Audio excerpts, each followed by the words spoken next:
we are called to make ano, pancake. We are called to make disciples. Okay, hindi nyo ba alam yon? O inaantok lang kayo? Ayan, kasi malamig kasi. Ayan, naka-comfort yung lamig. So, today is our last installment. Ang tanong lang, bago tayo tuloy ang mag-proceed sa ating pag-uusapan ngayong hapon na ito, the question is this: are you ready? Are you ready to become uncomfortable? Grabe naman yung mga tanong mo kay Jason. Bakit uncomfortable? Because God is about to shake us ngayong hapon na ito. Amen? So, sinong ready na ulit? Parang medyo humina yung iba, medyo nagdadalawang isip na nung narinig yung word na uncomfortable. So ngayong araw na ito, gigisingin, papaalalahanan, i-remind tayo ng Panginoon sa ating purpose. Okay? Bilang mga followers, believers ng ating Panginoon. Okay? Lahat naman tayo believers nandito, tama ba? Sino dito ang hindi pa tumanggap sa Panginoong Yesus? Punta dito, papatanggapin na natin. Wala naman siguro. Lahat tayo tumanggap na sa Panginoong Yesus. Amen ba? We accept Jesus already as our Lord and Savior. Alam niyo ba, Impact Makers, ayan, tumatama yung kamay ko, ang gospel o ang word of God is ang pinakamagandang balita na natanggap ng mundo. Ano ba yung gospel? Sa Bible, sa New Testament, merong tinatawag na the four gospels. Ano yon? Matthew, Mark, Luke, and John. Anong meron doon kay Jason sa four gospels? Doon sa Matthew, Mark, Luke, and John, sa 4 na books na yun sa New Testament, doon ipinakita, okay, merong iba't ibang POV, okay? Alam niyo POV, point of view. Alam natin 'yan, mga Gen Z. Kung ano yung naging buhay ng ating Panginoong Hesus. Kaya kung mababasa nyo sa mga nagdi-devotion sa Matthew, pagkatapos ka, Matthew, Mark, pupunta ka ng Mark, teka lang, bakit parang kwento na naman ni Jesus to? Tapos patatapos ka ng Mark, ano next ng Mark? Luke. Pagpunta mo ng Luke, kwento na naman ni Jesus. Pagpunta mo ng, ano sunod ng Luke? Matthew, Mark, Luke, John. Pagpunta mo ng John, kwento na naman ni Jesus. Yun yung tinatawag na four gospels. At doon, inilathala, in-reveal doon kung ano yung mga naging buhay ng ating Panginoong Hesus. Merong iba't ibang ano yun, pino-portray kung ano si Jesus. So doon, pag isa-summarize mo yun, simple lang, yung four gospels na yun, ang dala nun, walang iba kundi good news. Ano yung good news na yun? Na ang Panginoong Hesus, nag-dwell sa atin, naging tao, okay? 100% man and 100% God. Okay, hindi 50-50 ah. 100% man and 100% God. Namatay siya sa krus para iligtas tayo sa ating mga kasalanan at pagkatapos ng 3 araw, siya ay muling nabuhay para i-proclaim yung katagumpayan na ginawa niya over death.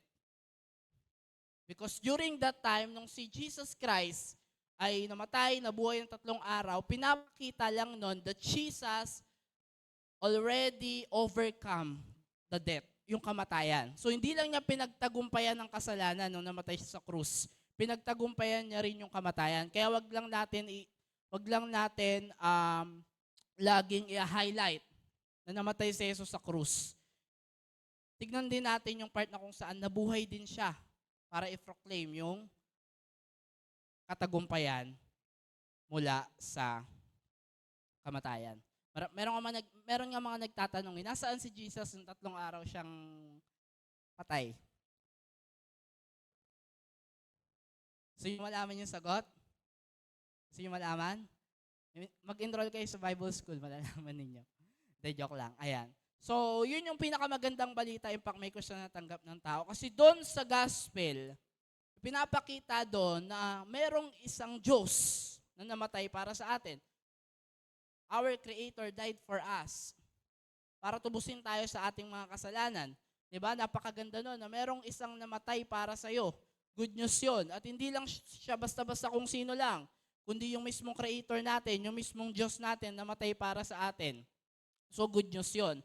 Kaya nga again, ang gospel ang pinakamagandang balita na natanggap ng mundo, na na-receive natin. Kasi kapag bubukas ka ng TV, makikita mo sa balita, madaming bad news. Pagbubukas ka ng cellphone, bad news, social media, di ba?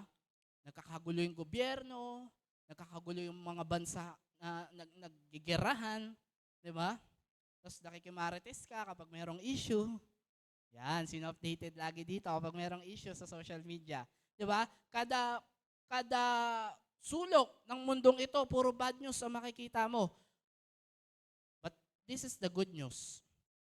Merong isang libro na kung saan nagdadala ng pag-asa at ng mabuting balita. So ang balitang ito ang nagdala ng pag-asa, kapatawaran at kaligtasan sa buhay ng tao. Kaya dapat lang natin itong i-share sa iba. Kapag meron kang alam na good news, anong ginagawa mo? Sinishare mo ba siya sa iba o kinikip mo lang sa'yo? So syempre maganda i-share natin siya sa iba. Why? Because good news are meant to share to others. So itong good news na ito, Impact Makers, good news pala yung gospel, good news pala yung Bible, bakit hindi natin siya i-share sa iba? Tandaan natin, Impact Makers, ang pagkakaroon ng Jesus sa buhay, ito yung gateway natin to heaven.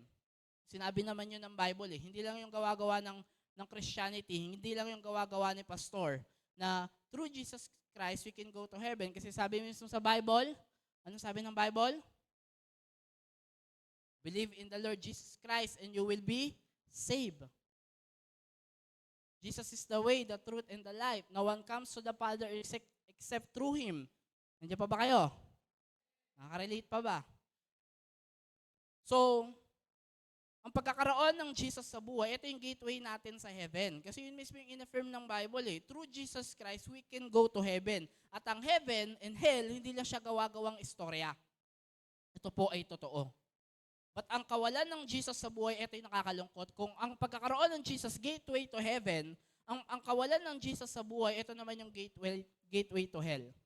Opposite.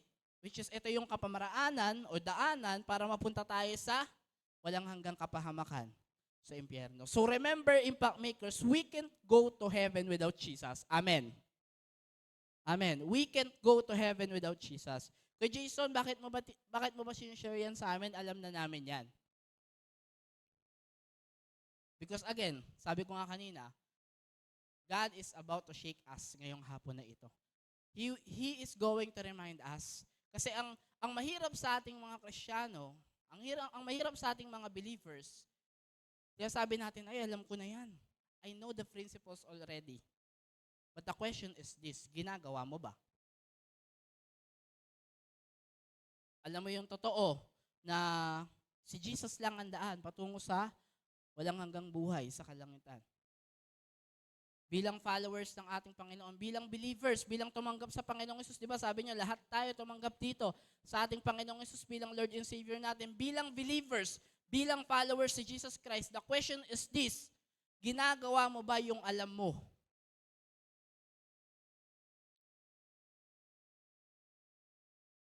So we know, Jesus is the way to heaven, but the problem is this. Sabi natin, alam natin, pero hindi natin share sa iba. We are not making disciples. We are not sharing the gospel. We are not evangelizing people.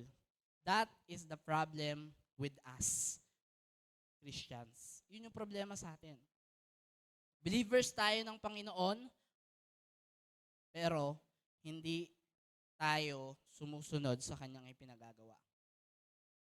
So again, we can't go to heaven without Jesus. Paano yung mga tao na wala pang Panginoong Hesus sa buhay nila? Saan sila kapag sila ay namatay? Paano yung parents mo? Paano yung mga brothers and sister mo sa bahay? Kapag sila ay kinuha na ni Lord bukas, saan sila mapupunta? So, Impact Makers, ang pag-uusapan naman natin ngayong hapon na ito sa last installment ng ating series ay may kinalaman sa pagkuha sa mga tao. Kasi ito nga yung calling natin We are called to snatch people from hell, from judgment, at hindi sila mapunta sa impyerno. Diba kung papakinggan mo, parang ang ano naman yan, ang too spiritual naman yan, Kuya Jason, bakit ba natin pinag-uusapan yan? Hindi ba pwede yung medyo youthful na topic, yung pag-uusapan natin? Again, sinadya natin na pag-usapan itong series na to ng eyewitness because komportable na lang tayo At hindi na natin nagagawa yung pinagagawa sa atin ng Panginoon. So, yung pag-uusapan natin, may kinalaman ito sa pagkuha sa mga tao kung saan matagal ng hawak ng demonyo. So, sinong ready na? Magsabi ng amen. Amen. So, again, impact makers, para sa Panginoon, napaka-importante ng isang soul. Sabi nga, di ba, lagi natin binabanggit every time na soul winning, every time na nag-evangelize tayo, one soul equals thousands of angels na nagpupuri sa langit. Di ba? Isang kaluluwa lang ang maligtas. Libo-libong anghel ang nagpupuri sa kalangitan. Ganon sila kasaya dun. Isang kaluluwa lang. Alam mo, nung nasave ka, nung araw na tinanggap mo ang Panginoong Jesus bilang Lord and Savior mo, thousands of angels ang nagpuri sa langit. Woo! Sabi ng angel dun sa langit, si Joshua naligtas na. Si Joshua tumanggap na rin sa Panginoon. Hindi niya natataguan si Tatay Jason pag sinusundo siya sa bahay. Nakusap ko kasi siya kahapon eh. Sabi niya, oo nga tayo, naalala ko eh, dati. Pag sinusundo niyo ako, nag-iisip ako ng dahilan. Ano kaya pwedeng madahilan ko? Nagbabantay ako ng kapatid, walang tao sa bahay, pero look at him now. Nagdi-disciple na yan, palakpakan naman natin si Joshua. Woo! Purihin ng Panginoon. So, one soul equals thousands of angels are praising in heaven. That's why we need to talk about this. Kasi napaka-importante nito, impact makers. So basahin natin yung ating text from Jude chapter 1, verse 22 to 23. So itong book na ito, Impact Makers ng Jude, madalang lang itong mabasa. Okay? Baka nga meron sa inyo, hindi kayo familiar na merong Book of Jude sa Bible. Matatagpuan nyo to sa New Testament. Anong last book of the Bible? Revelation. Bago mag-Revelation, Jude. This is the second to the last book of the Bible. At ang Jude, pag binasa nyo, meron lang siyang one chapter. Isa lang ang chapter niya. So basahin natin dito magmumula Impact Makers yung ating text ngayong araw na ito. From Jude chapter 1, verse 22 to 23. Sabi diyan, and you must show mercy to those whose faith is wavering. Verse 23, rescue others by snatching them from the flames of judgment. Show mercy to still others. Still, parang kuhanin. But do so with great caution, hating the sins that contaminate their lives. So dito, Impact Makers, ang pinapatunguhan dito, by the way, the author of this book is Jude itself. Si Jude mismo yung nagsulat ng Book of Jude. Okay? Parang Matthew lang. Si Matthew mismo yung nagsulat ng Book of Matthew. Okay? So si Jude, sinasabi niya dito, ang kausap niya mga believers. So parang ganito yon. Ang kinakausap niya, tayo mga believers, tayong tumanggap sa Panginoong Hesus, sinasabi natin, bilang Lord and Savior natin. Ang sabi doon, pwede ba natin pabalik, Kuya Eman, verse 22? Sabi doon ni Jude, and you must show mercy. Believers, you must show mercy to those whose faith is wavering. Magpakita kayo ng awa, magpakita kayo ng habag sa mga kapwa niyo mananampalataya. Yun yung sinasabi niya dito, na yung pananampalataya nila nasishaken. Na nagkakaroon sila ng doubt sa faith na meron sila. Minsan napapaisip sila kung a-attend pa ba sila, babalik pa ba sila ng church o hindi na. Maglilingkod pa ba sila kay Lord o hindi na. Tutuloy pa ba sila o hindi na. Sila yung mga nagugulumihanan sa buhay. Ito yung mga believers na kung saan inaatake ng demonyo. Kaya nga sabi dito ni Jude, pinaalalahanan niya yung mga believers na kausap niya dito, you must show mercy to those whose faith is wavering. Because this is the reality, Impact Makers. That's why we have accountability in church. Meron tayong mga discipler, tayo yung mga disciple. Nasa mga panahon na yung pananampalataya natin nag-wave, medyo nauuga, medyo na-shaken up tayo, maybe dahil mayroong problema, personal problem, family problem, school problem. Nandyan sila to journey with us. Dahil yun naman ang essence ng Christianity. We are meant to strengthen each other. But hindi lang yun, hindi lang niya sinabi na palakasin nyo yung isa't isa, palakasin nyo yung mga nanghihina. Ang sabi niya pa doon in verse 23, again ito ay binabanggit niya sa mga believers, parang ganito yung settings. Kayo, okay, tayo yung kinakausap dito. Verse 23, sabi doon, Kuya Eman, rescue others. Ito naman ang pinapatungkulan niya dito, yung mga tao that is non-believer. Ito yung mga tao na hindi pa nakakilala sa Panginoong Hesus. Sabi diyan, rescue others by snatching them from the flames of judgment. Or in other words, from the fire of hell. Kasi yun naman ang pupuntahan nila eh. Again, without Jesus, we will go to hell. At yun yung sinasabi dyan, no? Saktong-sakto, rescue others by snatching them from the flames of judgment. Kasi i-judge sila. And sabi pa niya doon, show mercy to still others. I-still natin sila. Bakit? Kasi katulad natin dati, tayo ay hawak ng mundo. Tayo ay hawak ng demonyo. Diba? Kaya madali lang sa atin gumawa ng kasalanan. Kasi walang conviction sa atin. Not until dumating yung araw, merong isang taong ginamit ang Panginoon para i-steal ka. Alisin ka dun sa sitwasyon mo na yon. Ginamit si Lord para mapunta ka ngayon sa TLOB Church. Makilala mo ang Panginoong Hesus bilang Lord and Savior. Nag-make sense ba, Impact Makers? Nagagrasp ba natin yung message ni Lord ngayong hapon na ito?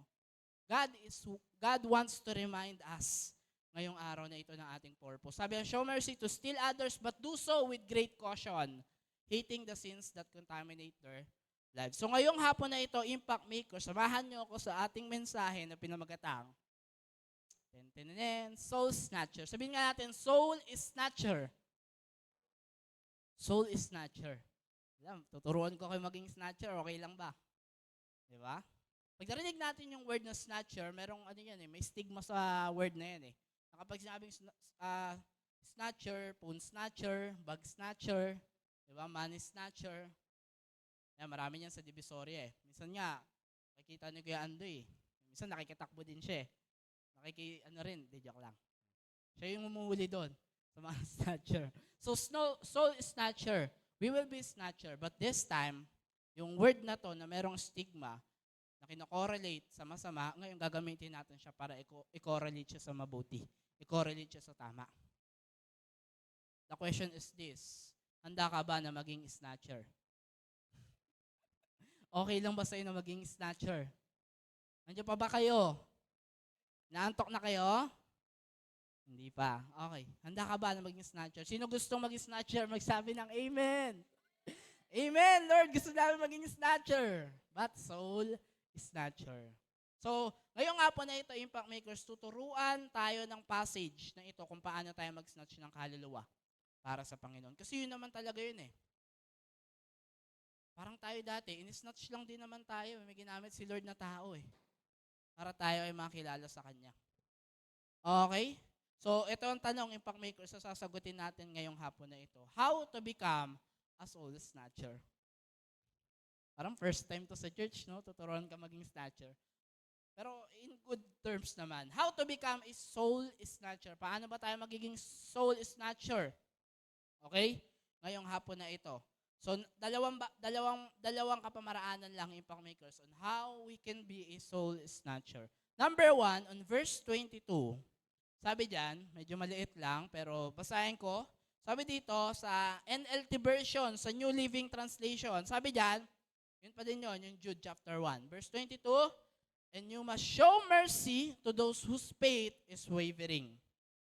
Rescue others by snatching them from the flames of judgment. Show mercy to steal others. So number 1, Impact Makers, in order for us to become a soul snatcher, to win somebody, to win someone for Jesus, number 1, we need to be merciful. Sabihin nga natin merciful. Kailangan daw tayo maging maawain, maging mahabagin. Alam mo, Impact Makers, nung araw na na-reach out ko ng taong nag-win sa'yo, nung nag-invite sa'yo, di naman dahil trip-trip niya lang Kundi nakita ka niya, naawa siya sa'yo. Ay, si Fernando. Kinakain ng mundo. Alak dito, alak dyan. Yosi dito, yosi dyan. Sabi ni Lord, hindi po pwede yan. Kinahabagan siya ng Panginoon. Kaya ngayon, tignan mo naman. Diba, ginagamit na ni Lord. Pinipicturean nga ako. Palakpakan naman natin si Kuya Andoy. Woo! Thank you so much. Dating lulong. Ngayon, tumutulong para sa gawain ng Panginoon. Amen. Palakpakan natin si Lord. Amen. Purihin ng Panginoon. Diba? Kung makita nyo lang yung testimony ni Kandoy, meron nga itong post sa Facebook yung page na merong 1,000,000 followers, yung Galawang Jesus yata yun. Nakapost doon yung testimony niya. Basahin nyo. Makikita nyo doon yung picture niya, may hawak pa siyang gin. Ngayon, ang hawak niya na camera. Amen. Ganyan magbago si Lord ng buhay. But nung time na yon na siya ay lulong, totoo yun. Sa mundong ito, doon siya nakita ng Panginoon, naawa si Lord sa kanya, nahabag si Lord sa kanya. Kaya nga tayo, impact makers, we can't be a soul snatcher, we can't be a soul winner, we can't be a disciple maker if we don't have mercy. Kasi hindi ka maaawa dun sa tao. Sabihin mo, ano ba yan? Paglalaanan ko pa ng oras yan, dami-dami kong ginagawa, busy ako. Tapos pupuntahan ko pa, i-invite ko pa, papaatinin ko pa sa church. Magsasayang pa ako ng pera. But you know what? Ginawa nila yon. Alam niyo bakit kayo tinuturuan? Bakit kayo sinagaan ng mga nag-invite sa inyo, mga leader natin, mga nagdi-disciple sa atin? Kasi nagkaroon sila ng habag sa atin. Why? Where that comes from? It comes from Jesus, who have mercy first on them. Kumbaga doon sila nanggagaling, na sila kinaawaan lang din ng Panginoon, kaya naaawa din sila sa iba, nahahabag din sila. So doon dapat impact makers manggaling, no? Yung mercy na meron tayo. But first, we need to have mercy. Ang pagiging merciful impact makers ay isang skill. It is a skill. Okay? Pag sinabi natin skill, hindi siya innate, hindi siya nandyan na nung pinanganak ka. Ito ay nadidevelop as time goes by. So ito ay isang skill na hindi nakakalimutan ng isang tao. Hindi lang ito basta feeling. Ito dapat ay may kasamang action. So take note of this. It takes mercy to help others, impact makers. Hindi mo naman tutulungan yung katabi mo sa panahon ng pangangailangan yan kung wala kang awa. Kailangan ba kayong ganun? Walang awa. Walang konsensyang mga tao. It takes mercy to help us. Marami kasing tao, madali at mabilis tumulong kapag mabango, yung tutulungan. Diba? Kapag may balik, yan. Diba? May nangingi sa'yo ng barya. Kuya, pengi piso. Ayokong bawo mo. Nga. Tama ba yun? Madaling tumulong kapag may balik. Kapag alam mo yun, minsan kasi tayong mga tao subjective tayo Namimili tayo ng tutulungan natin. Namimili tayo ng kakaawaan natin. Well, it can be happen, but not in soul winning. Sa pag-win ng soul, sabi nga, all not some. Lahat. Hindi iilan lang. Hindi ka mamimili. Minsan si Lord ang magpapadala sa'yo. Katulad ko, hindi ko naman pinili yung mga disciple ko ngayon, lalo na yung isa, wala yun dito Grabe, no? Chinismis. Hindi, totoo yun. That's how soul winning works. That's how discipleship works. Minsan hindi mo pipiliin yung ibibigay sa'yo ni Lord. All not some. Pero yun yung point dapat may pakita mo pa rin sa kanila yung habag mo. Hindi ko naman pinili yung mga naging disciple ko. Yung isa nga, binenta ako Diba? Hindi ko sila pinili. Pero binigay sila sa akin ni Lord. Kaya ginawa natin yung part natin. Because that's how soul snatching works. So tandaan natin, makakapag-snatch ka ng soul kung hindi ka makakapag-snatch ng soul rather kung wala kang mercy. You have to have that mercy. We need this kind of heart for us to reach people. So 3 klase impact makers ng mga tao who needs spiritual help. Ito yung mga tao na kailangan nila ng mercy natin. Na kailangan ka nila. Maybe today, na inaantay ka lang nila. Ito yung mga tao na kung saan kailangang ma-snatch at ikaw ang gagamitin ng Panginoon. Okay? First is the doubting people. Sabihin nga natin doubting. Ito yung mga tao na nagda-doubt sila. Okay? Sa kanilang mga buhay. So again, ito impact makers. Yung part na to, pinapatungkulan dito ni Jude is yung mga believers. Sabi diyan, magpakita daw tayo ng mercy sa mga kapwa natin believers na kung saan nagda-doubt sa kanilang pananampalataya. Because this is the reality. Hindi naman lahat ng Kristiyano, hindi naman lahat ng believers, hindi naman lahat ng followers sa Jesus Christ laging certain sa kanilang belief. May mga araw, may mga panahon na parang nagda-doubt ka. Teka, tama pa ba na umaattend ako ng church? Teka, tama pa ba na inaaral ko ang Word of God, ang Scripture? Teka, tama pa ba yung napapakinggan ko? Kasi ito yung trabaho ng demonyo eh. He will make us confused. He will make us doubt our belief. Ito yung trabaho ng kaaway. Lituhin ka. Para ilayo ka niya sa church, ilayo ka niya kay Lord. So merong mga taong doubter or nagda-doubt sila. And this is normal, impact makers. May mga Christian na ganito. So tayo bilang mga kapwa nila Kristiyano, we can do something to strengthen them. We can do something to show them our mercy. Pakita natin sa kanila ang ating habag. Ito yung mga Christian na pwedeng hindi pa sila ganun kalago. Baka bago pa lang sila sa pananampalataya nila, kaya nagda-doubt pa sila. Diba? Hindi nila alam kung tama ba yung pinaniniwalaan nila. Or ito yung mga Christian na baka wala pang nagtuturo sa kanila, wala pang nagli-lead sa kanila, wala pa silang leader, wala pa silang discipler. Kaya sila nagda-doubt. Kaya imbis na magalit, painis at i-persecute sila, turuan daw natin sila, i-reach out natin sila. It takes mercy. We need to be merciful. Totoo to, impact makers. Alam niyo po, sa taon na ng aking pagdi-disciple, I have experienced this. Marami ng mga nawala. I remember pandemic, nag-win ako ng soul, even sa bahay namin. Ang dami kong na-win na soul. Pero hindi lahat sila nag-stay. Because some of them, maybe nataniman ng doubt ng kaaway. Kaya sila nalayo. Or kinain sila, nakorrupt sila ng mundo. Kaya sila nalayo sa truth, nalayo sila sa Panginoon. Kaya yun, isang bagay din na natutunan ko. I have to show mercy to them. Para nang sa ganon, mas strengthen sila. Para nang sa ganon, yung faith nila na nag-unwavering mag-stabilize. We need to show mercy on them.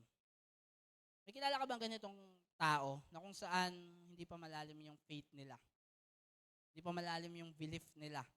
Na Christian na pero merong salita, merong mga words na lumalabas sa bibig, merong mga kilos, merong mga gestures, merong mga pananamit na hindi akma sa faith nila.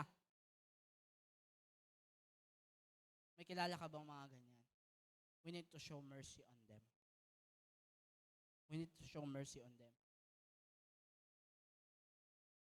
Sa mga taong ito. Kasi po pwedeng nagda-doubt or doubtful sila. Or confused sila. Or hindi pa sila sure. Or pwedeng bago pa lang. Pwedeng yung faith nila shallow pa lang. Kaya nagkakaroon ng wavering.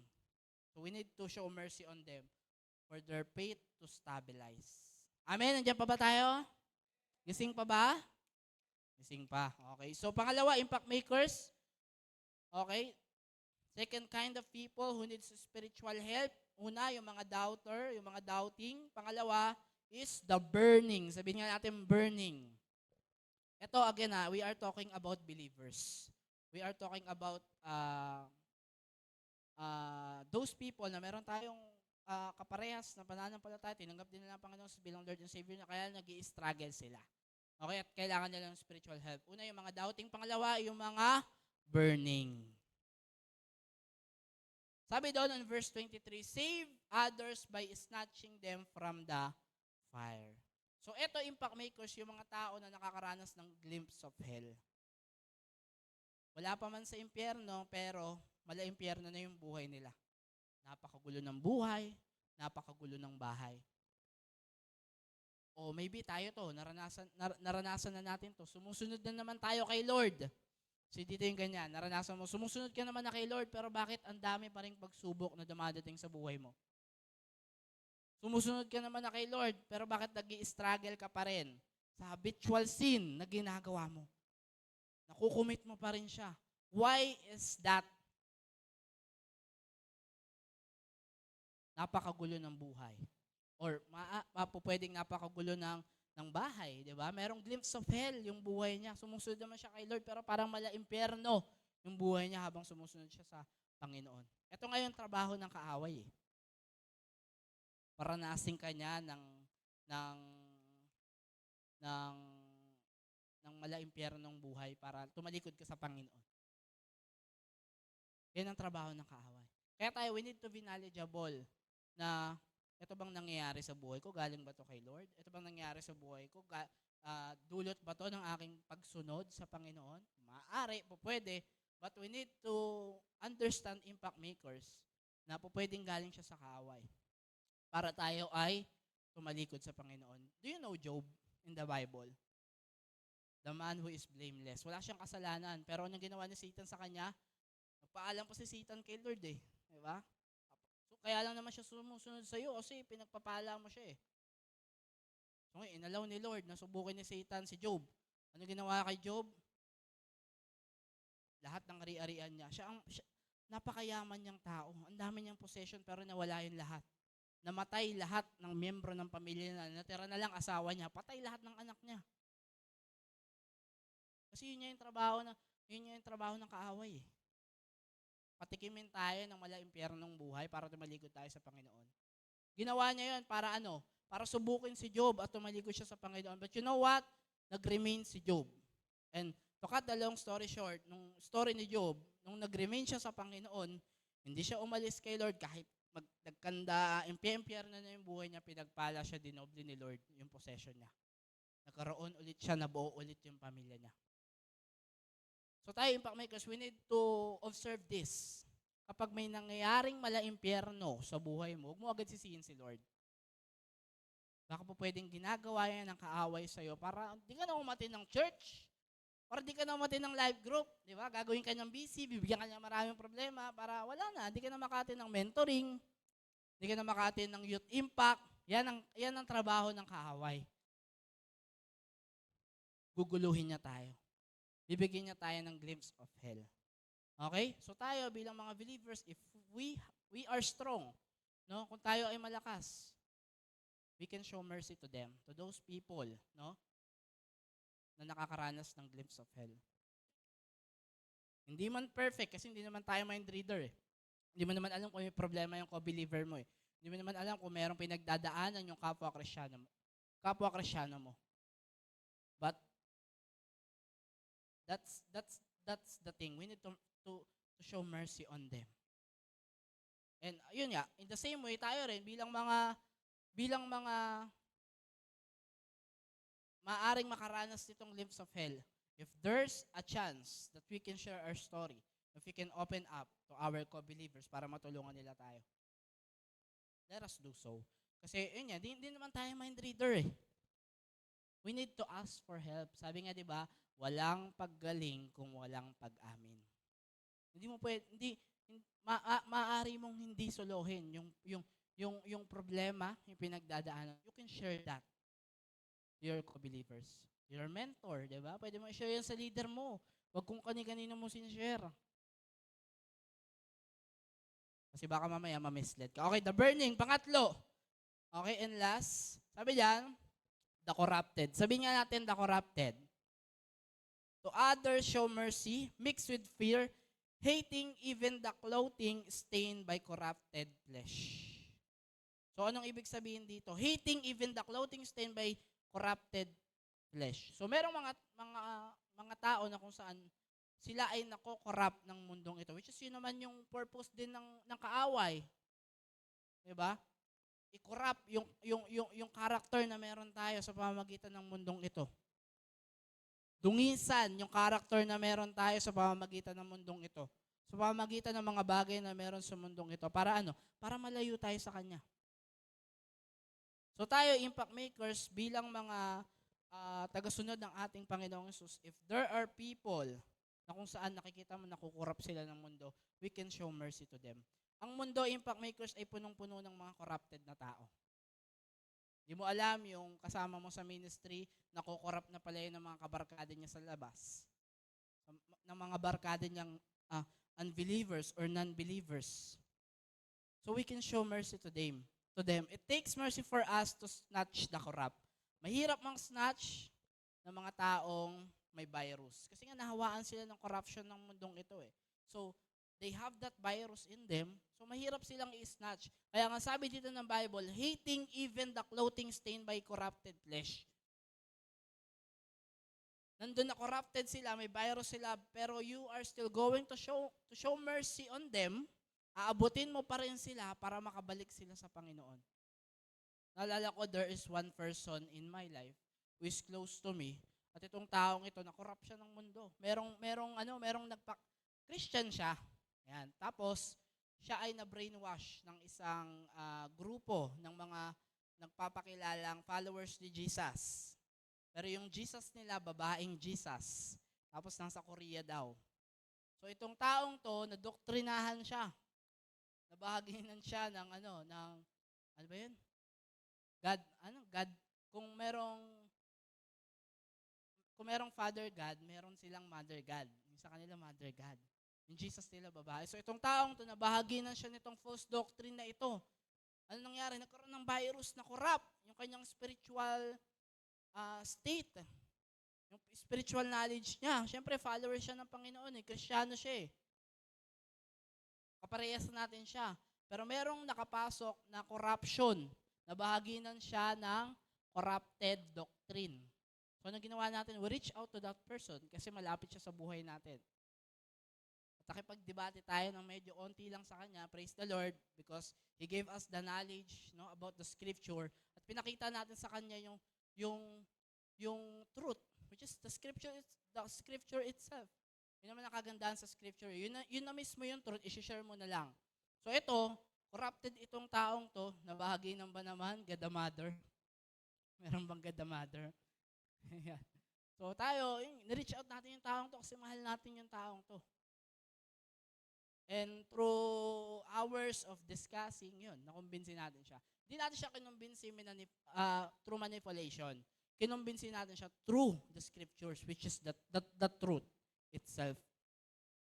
So ngayon, iniwan niya yung samahan na yun. Malapit na aalis siya sa church nila Tapos sasama na siya doon. Pero mo, ang turo ba naman, kapag mayroong humahadlang sa'yo sa pagsunod mo sa God the Mother, iwanan mo. Meron nga silang miyembro yung sa grupo na yon, iniwan niya yung asawa niya. Kasi against sa belief niya, dun sa pagsunod niya. So nakita natin merong virus, merong corruption. So tayo, bilang mga believers, we can help to our co-believers. We can show mercy to them. Amen? Nandiyan pa ba tayo? Nakakasunod pa ba? Nagagrasp ba natin yung ating pinag-uusapan? We can show mercy to our co-believers. Instead na layuan mo sila o mainis ka, hawaan mo sila ng Jesus na meron ka. You can't always convince people, but you can show them your mercy from Jesus Christ. And they will believe in you. And they are going to follow you. Kasi nakikita nila sa'yo yung wangis ng Panginoong Yesus. Amen? Maniwala ka kung di mo sila aabutin, magkakalat sila. Kasi nga virus nga So again, impact makers, mahirapan kang mag-snatch o i-snatch ang isang tao kapag wala kang puso na katulad nito. You know what, Jesus Christ? Kung bakit niya na-win yung 12 disciples niya? Kasi ang meron siya habag. Bakit siya nag-share ng gospel nung araw niya? Kasi ang meron siya habag. Pero mo nakita niya yung mga tao. Yung mga tao, masaya sila, ginagawa nila yung mga usual na ginagawa nila. Nagtatrabaho, kasama yung pamilya. Mukha silang masaya. Pero alam mo sabi ni Jesus, habang tinitingnan sila ni Jesus, look at them. They are like people without shepherd. Para silang tupa na walang pastol. Anong ibig sabihin ni Jesus? Mukha silang masaya, mukha silang okay, pero ligaw sila. Alam mo, impact makers, mukha lang masaya yung unbeliever mong parents, mukha lang masaya yung unbeliever mong kapatid, mukha lang masaya yung unbeliever mong kapitbahay. Kasi mayroong pera, maganda status ng buhay niya, stable ang job na meron siya, maganda ang career na meron siya, at maganda yung character na meron siya. But you know what? From the eyes na meron ng Panginoong Yesus, they are like sheep without a shepherd. Anyone who is not inside of the flock ng Panginoong Yesus, they are like sheep without a shepherd. still nasa labas pa rin sila. Nakakasunod pa ba tayo? Nasa labas pa rin sila. Why? Kasi wala sila sa loob eh. Si Jesus nasa loob. And He is our shepherd. Lahat tayo sheep. Lahat tayo tupa. Siya yung shepherd natin. So, ang Panginoong Yesus, kaya niya nagawa yung nagawa niya 2,000 years ago. In fact, kaya siya nagpapako sa krus kahit wala siyang gain. Kahit Diyos siya mismo. Komportable na nga siya sa langit. Bumaba pa siya para sa iyo eh. You know why?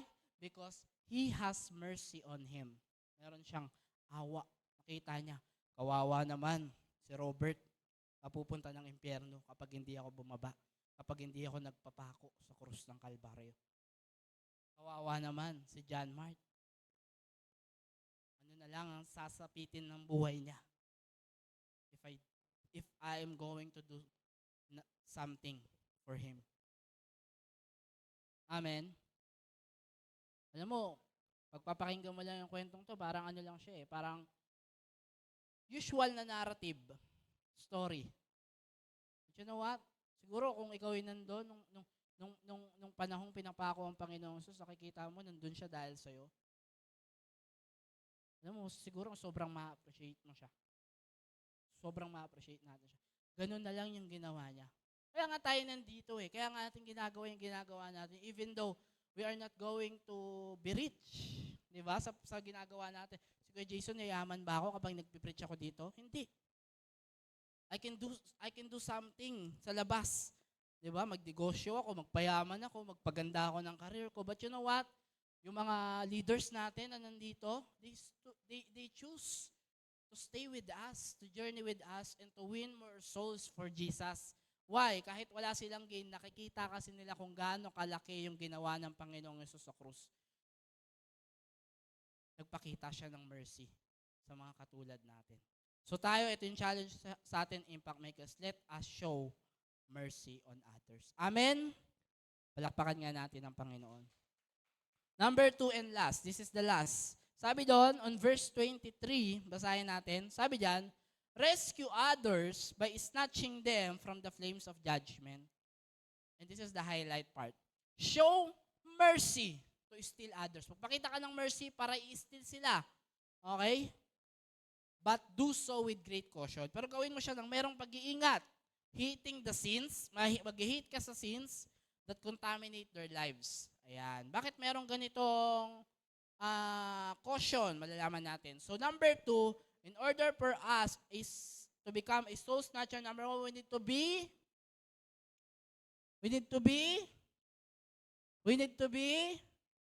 nandiyan pa ba kayo? We need to be merciful. Number 2, we need to be careful. Sabihin nga natin careful. Pag sinabi natin careful, easy lang, basic lang. Tagalog of this one is maging maingat ka. Ayan. Maging maingat ka. So, kailangan lagyan mo ito ng caution. Why? Hindi ibibigay ito ng demonyo ng basta-basta lang. Yung hawak ni Satan, tingin mo ba bibigyan niyo yung basta-basta lang? Bilang isang soul winner, bilang isang soul snatcher. Hindi niya yun ibibigay ng basta-basta lang. Na ikaw nagpipray. Kasi dito nagpipray ka na ilang taon na para sa mga magulang mo makilala sila sa Panginoon. Pero hanggang ngayon, di pa rin sila nakakilala. Amen. Bakit? Totoo yun. Bakit? Kasi si Satan, hindi niya basta-basta ibibigay yung mga hawak niyang kaluluwa. Hindi niya yun basta-basta ibibigay. Okay? Kaya we need to be careful. Marami na ang nagtangkang mga snatch impact makers. Kaya lang, hindi nag-ingat, kaya nahawa din sila. Ito naman, we are talking about those people that is non-believer. Ito yung mga taong di pa nakakilala sa Panginoong Yesus. Now, we need to be careful on how we are going to snatch them, on how we are going to bring them to Jesus. Kasi nga corrupted sila, kasi hawak sila ng kaaway, hawak sila ng demonyo. Kailangan natin mag-ingat. Bakit impact makers? Ako, may kakilala ako. Christian siya. Sumusunod sa Panginoon. Nasa ministry. Nagpipreach pa. Nagsishare ng gospel. But you know what? There is one time in her life, merong pronouns. There is one time in her life na meron siyang taong nakilala. And itong taong to, nag-i-start pa lang siya ng journey niya ng pagsunod sa Panginoong Yesus. Ng pagkilala. So, syempre, yung faith niya medyo shallow pa. But itong taong ito na lingkod ng Panginoon, that person, reach out to that person kasi nagkaroon siya ng feelings dun sa tao. Ngayon, yung tao na yon, dumating yung time na medyo nagiging inactive siya sa church, nagiging inactive siya sa gawain. Ngayon, ang ginawa nitong lingkod ng Panginoon, sabi niya, hindi, i-reach out ko siya. Diba? Tama naman eh. Diba? I-snatch ko siya, i-win ko siya ulit, ibabalik siya sa church. Ibabalik natin siya sa church. Kaya lang mali yung naging principle niya. Alam niyo sabi niya, ako po bahala. Sabi niya sa mga magulang ng tao na yun. Kasi gusto niya yung tao eh. Ako po bahala sa kanya. Babaguhin ko siya. Sabing ganon. Ibabalik ko siya sa church. Anong problema doon? What is the problem with that? Walang caution. Walang carefulness. Alam niyo nangyari? Wala na siya. Magkasama na sila. Na nagpapakasasa sa kamunduhan. Hawak na sila both ni Satan. Pero mo, sabihin mo ba naman, di, uwin ko to. Diba? Sino dito merong ganyan, may nililigawan ka, ni-invite mo sa church. Or merong nagkakagusto sa'yo, di ba? Ang thinking mo, invite ko to kasi babaguhin ko to eh. Hey, Impact Makers, take note of this. We can't change a person. Only Jesus can. Does that make sense? Amen? Nandiyan pa ba? Nantok na sila. We can't change a person. Di natin kayang magbago ng isang tao. Si Lord lang ang kayang magbago sa kanila. What we can only do is bring them to Jesus and let Jesus change them. So bilang mga soul snatcher, kailangan merong caution. Kasi kapag sinabi mo, hindi ako magbabago sa taong to, ako mag-aayos ng buhay, hindi mo kayang gawin yun, maniwala ka sa akin. Darating yung time, parehas na kayo na nasa labas ng flock. Parehas na kayong sheep na walang shepherd. Parehas na kayong hawak ng kaaway, hawak ng mundo at ng demonyo. Kaya kailangan merong carefulness. Dapat merong caution. Kailangan nating mag-ingat. Ang problema ng maraming believer ngayon, naging merciful na lang, hindi na careful. Nandun yung habag, naawa dun sa tao, winin yung tao. Diba? Sige, gusto ko mawin tong taong to, sige, samahan ko siya. Mag-invest ako ng time sa kanya, samahan ko siya. Kasi ang usual na ginagawa niya is minom siya ng alak, naninigarilyo. Investan ko siya ng time para ma-invite ko siya sa church. Maya-maya, sinamahan mo, di ba? Napapasyat ka na. Ikaw na yung, imbes na ikaw yung mag-i-influence, ikaw na yung na-influence. Imbes na ikaw yung mag-hatak, ikaw na yung nahatak. That is the problem. Inuutusan tayo ng Panginoon to be merciful to others, but to be careful as well. Kasi kapag hindi ka careful, pwedeng mahatak ka. Pwedeng masama ka nila. Amen? Nandiyan pa ba tayo? Naintindihan ba natin? Nag-grasp ba natin yung story? So we need to be careful. Sabi nga doon sa Tagalog, ang iba na may kawaan ninyo ng may halong takot. Nandun pa rin yung fear mo to commit sin. Nandun pa rin yung fear mo na masaktan mo ang ating Panginoong Hesus. Okay? Kawaan ninyo ng may halong takot. So dapat inahaluan natin ito ng pag-iingat. Sabi ng Mark chapter 12 verse 30 to 31, love the Lord your God with all your heart and with all your soul and with all your mind and with all your strength. The second is this, love your neighbor as yourself. So ang point lang, Impact Makers, bakit ko pinakita tong verse na ito, I want to remind every one of us that our priority is God. He is the first in everything. Kahit sa family ko, kay Jason, yes, sabi rin ng Bible mismo. Mababasa nyo sa Bible yan, unahin mo ang Panginoong Hesus kaysa sa nanay mo, sa tatay mo, sa kapatid mo. Sinabi yan ng Bible. Make them your second priority. We need to prioritize God above all else. Kasi kapag ang priority natin si Lord, susundin natin yung mga command sa atin ni Lord. Ano ba yung one of the greatest commandment ng ating Panginoon? Ito, binanggit na natin, binasa na natin. Pero ano yung one of the great commission ng ating Panginoon? Hindi pala one of the, kasi isa lang talaga yon. Ano yon? Go and make disciples of all nations. Yun yung calling natin, Impact Makers. We are called to make disciples. We are called to win people for Jesus. Kaya naman, Impact Makers, si Lord ang gawin nating buhay. Hindi yung jowa mo, hindi yung crush mo, hindi yung idol mo, hindi yung magulang mo, hindi yung kaibigan mo, hindi ang ibang tao. Why? Kasi kapag nakakita ka ng kapangitan at sablay nila, mawawala ka. Because people will hurt you. But you know what? Here's the good news. People will hurt you, but God never will. Pwede kang masaktan ng tao, o sasaktan ka ng tao, sinasadya nila o hindi, pero ang Panginoon hindi kanyang sasaktan.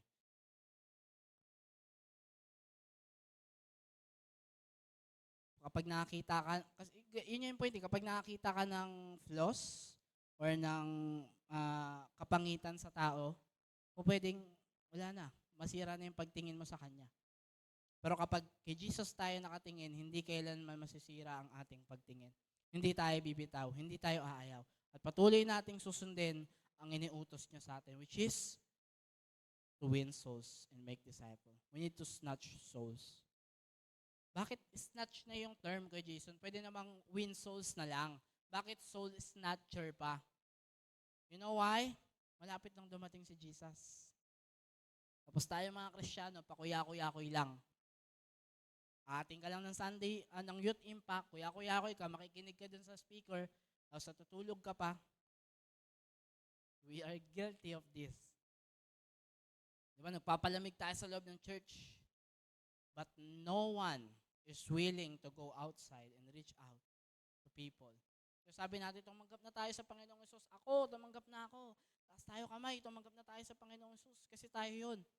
Pero pag-usapang pagpapatanggap ng ibang tao sa Panginoong Hesus, what is our response? Impact Makers, are you selfish or not? We can answer the question. Are you selfish or not? Yes or no? No. Yes?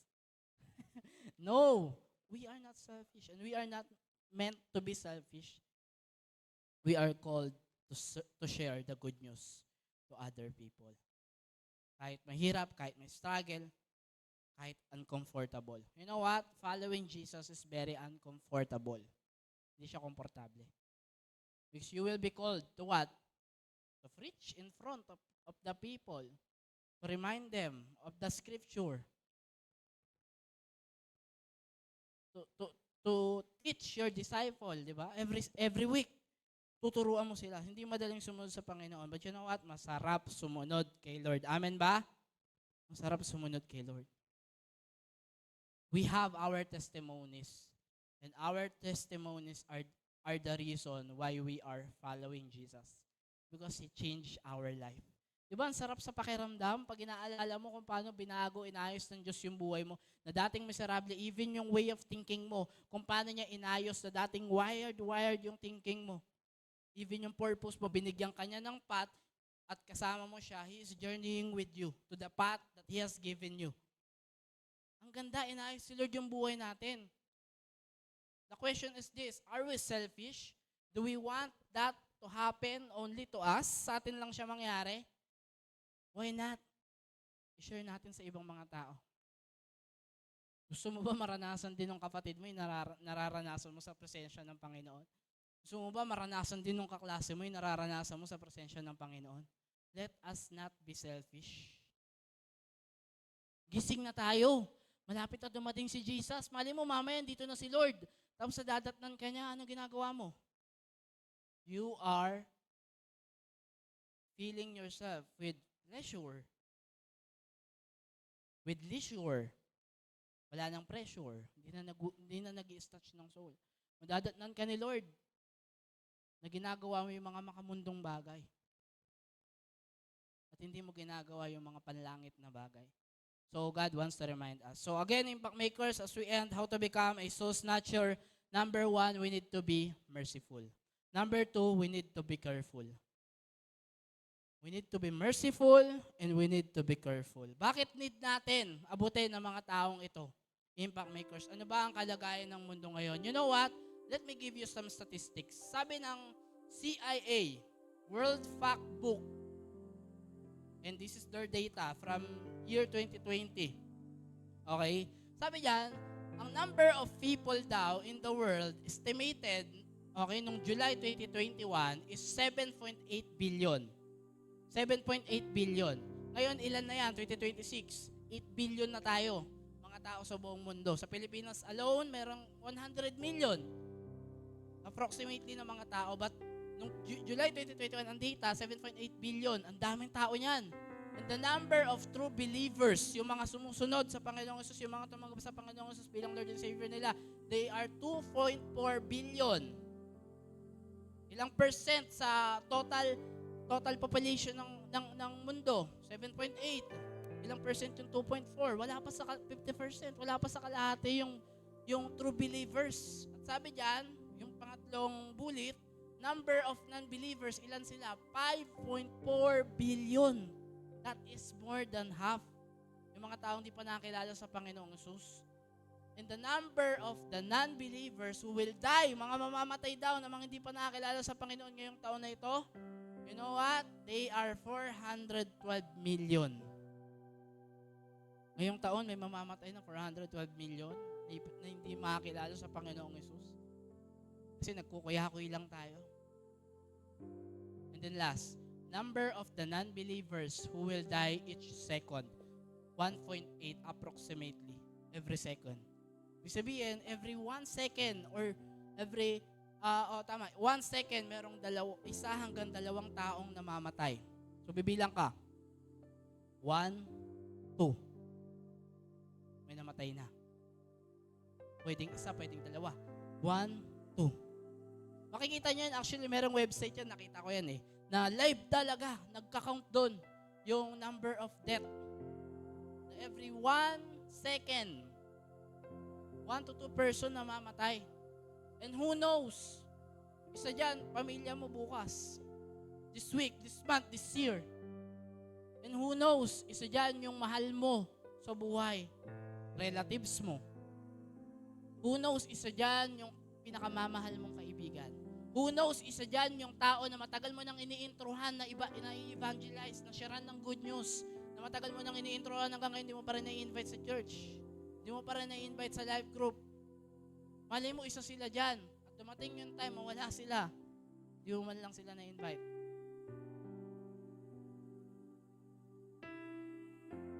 This is the reality, Impact Makers. Jesus is coming soon. Hindi lang po ito propaganda ng Christianity. For us to stay in church, para matakot tayo, for us to be manipulated, no. This is the truth. It is written in the Bible itself. Basahin nyo yung Revelation.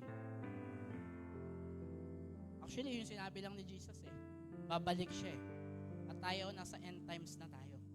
Nung dumating si Jesus, yun na yung beginning of end times. At itong timeline ng end times na to, nandito na tayo. Malapit na tayo. Malapit na tayo sa second coming. Malapit nang dumating ang Panginoong Hesus. So what we need to do? What do we need to do? We need to win at least one soul for Jesus. We need to invite people. Hindi mo ito gagawin kasi pressured ka. Hindi mo ito gagawin kasi you are being brainwashed, no? Kailangan mag-win tayo ng kailangan may share natin yung gospel. Gagawin mo to because you have that mercy in you. You have that compassion in you na gusto mo yung mga taong hindi pa nakilala sa Panginoong Hesus, maranasan din nila yung naranasan mo sa Kanya. Gusto mo yung encounter mo, ma-encounter din nila. Magkaroon din sila ng sarili nilang encounter. Sabi Impact Makers ng verse 22 as we end, sabi doon, in verse 22, be merciful to those who doubt, save others by snatching them from the fire. To others, show mercy, mixed with fear, hating even the clothing stained by corrupted flesh. You know what, Impact Makers? There's nothing wrong with planning. There's nothing wrong with praying for those people na gusto nating i-win para sa Panginoon. Gusto nating invite. But you know what? I'll tell you, now is the time. Hindi naman sinabi na kailangan, ala Peter na one preaching, 3,000 saved. Di naman ganun Di Hindi naman kailangan 1,000 agad yung mawin mo eh. Diba? Do not put pressure on yourself. Kahit na one soul a week, one soul a month, one soul every 2 months. At least meron. Kasi meron din namang power ang one soul, ang pag-uwin ng isang kaluluwa. But the point is this, dapat patuloy tayong nag-uwin habang di pa dumadating ang Panginoong Jesus. Pwede ba tayong tumayong lahat ngayong hapon na ito?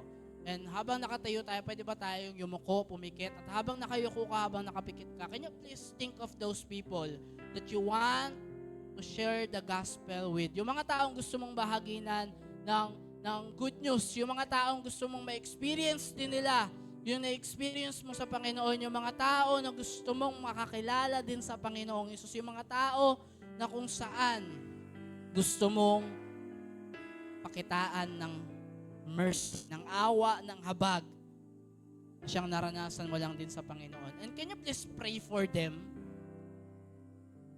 Pwede mo ba silang ipanalangin? And after you pray for them, can you please also pray for yourself na bigyan ka ni Lord ng lakas, nabigyan ka ni Lord ng tapang, nabigyan ka ni Lord ng compassion, ng mercy to reach out on those people. Come on, Impact Makers, ipanalangin mo ang sarili mo, bigyan ka ni Lord ng tapang. Ang tapang-tapang natin sa ibang bagay, but when it comes to this matter, we are always neglecting it. Pray for yourself, bigyan ka ng kalakasan ng Panginoon to reach out on those people. You know what, Impact Makers, there is no perfect time. Now is the time. You can do that now. You can reach out to them. I'll give you a minute. Bigyan kita ng 2 minuto. You can talk to God. Bigyan ng kalakasan sa Panginoon. Bigyan ng tapang kay Lord na magawa mo yung purpose na ibinigay niya sa'yo. Gusto ko lang i-remind ka, Impact Makers, hindi ka tinawag ni Lord to gain comfort from His presence. Tinawag ka niya to be changed by Him and to experience His presence and to be used by Him as well. For others to be changed and to experience His presence as well. Come on, manalangin ka kay Lord. Bigyan ka niya ng lakas sa tapang. Hallelujah.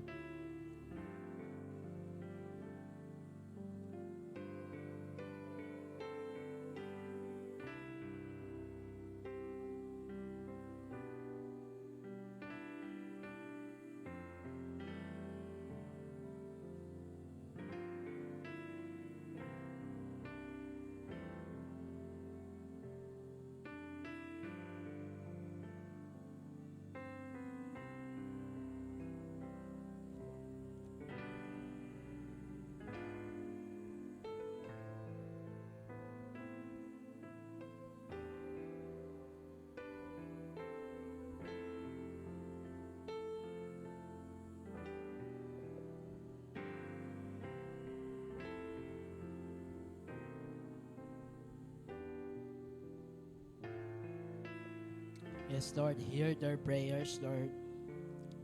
Pakinggan mo po, Panginoon, ang panalangin nila. Sila po ay nagsusumamo, Panginoon. Kami po ay nagsusumamo sa inyo, Panginoon. Hallelujah.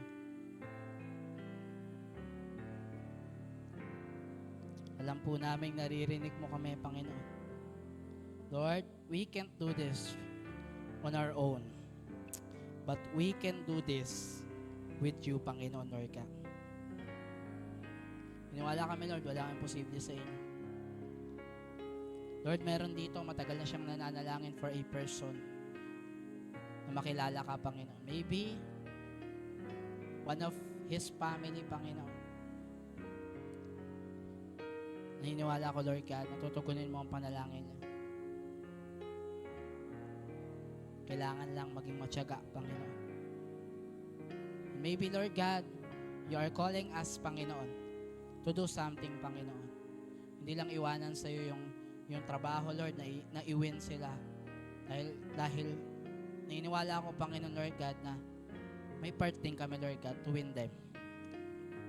Lord, thank you sa word mo ngayong hapon na ito, Panginoon.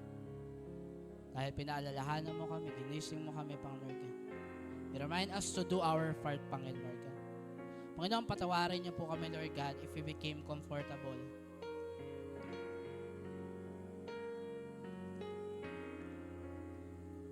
Patawarin niyo kami, Lord, kung masyado kaming nag-focus sa sarili namin. Patawarin niyo kami, Panginoon Lord God, kung masyado kaming naging selfish. Patawarin mo kami, Lord, kung nauubos yung oras namin kakaisip sa sarili namin. Lord, this time, we are asking, Panginoon, for your help. We are asking for strength, Lord God. Gamitin mo po kami, Panginoon, to reach out to other people, Panginoon, Lord God. To share the good news to them, Panginoon. To share, Panginoon, the good news of salvation, Panginoon, that you have brought to us 2,000 years ago, Panginoon. Lord, patawarin niyo kami, Panginoon, kung lumilipas ang araw namin na nasasayang, Lord God, yung ginawa mo sa krus ng Kalbaryo. Because we became comfortable in our seat, Panginoon. Lord, use us, Lord. Starting today, Panginoon, Lord God. Lord, ano man yung mga naging dahilan on why we became stagnant, Panginoon. Lord, sinusurrender namin sa inyo, Panginoon, Lord God. Lord, our prayer in this afternoon, Panginoon, is that you fix our focus, Lord God. And that you brought us, once again, Panginoon, to the alignment, Panginoon.